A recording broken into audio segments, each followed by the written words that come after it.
উত্তরার দিয়াবাড়ি এলাকায় অবস্থিত মাইলস্টোন স্কুল অ্যান্ড কলেজ এখন যেন নিঃশব্দ এক মৃত্যুপল্লীতে পরিণত হয়েছে। প্রতিদিন এই সময়ে কোলাহল আর পাঠের শব্দে মুখর ক্লাসরুমগুলো আজ নিস্তব্ধ।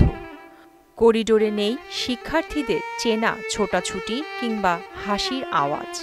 বাতাসে ভাসছে পোড়া গন্ধ, পুড়েছে শরীর, পুড়েছে কারো স্বপ্ন।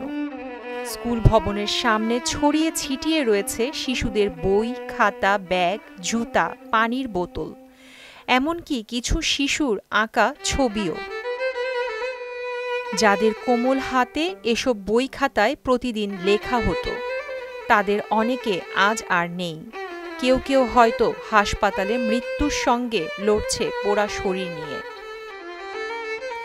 উপস্থিত অভিভাবক ও সাধারণ মানুষের চোখে মুখে উদ্বেগ, ক্ষোভ আর বেদনার ছাপ স্পষ্ট।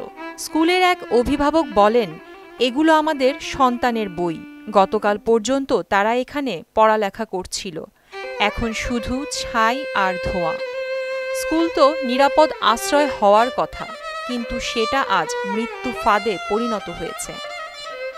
যিনি উদ্ধার কাজে অংশ নিয়েছিলেন তাদেরই একজন বলেন, আমি ছোটদের আর্তনাদ শুনে দৌড়ে এসেছিলাম। ধোঁয়ার ভেতর কিছুই দেখা যাচ্ছিল না।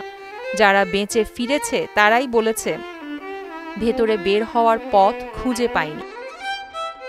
সোমবার দুপুর ১টার পর রাজধানীর উত্তরায় বাংলাদেশ বিমান বাহিনীর একটি যুদ্ধবিমান দুর্ঘটনায় পড়ে। বিমানটি মাইলস্টোন স্কুল অ্যান্ড কলেজের একটি ভবনে বিধ্বস্ত হয়।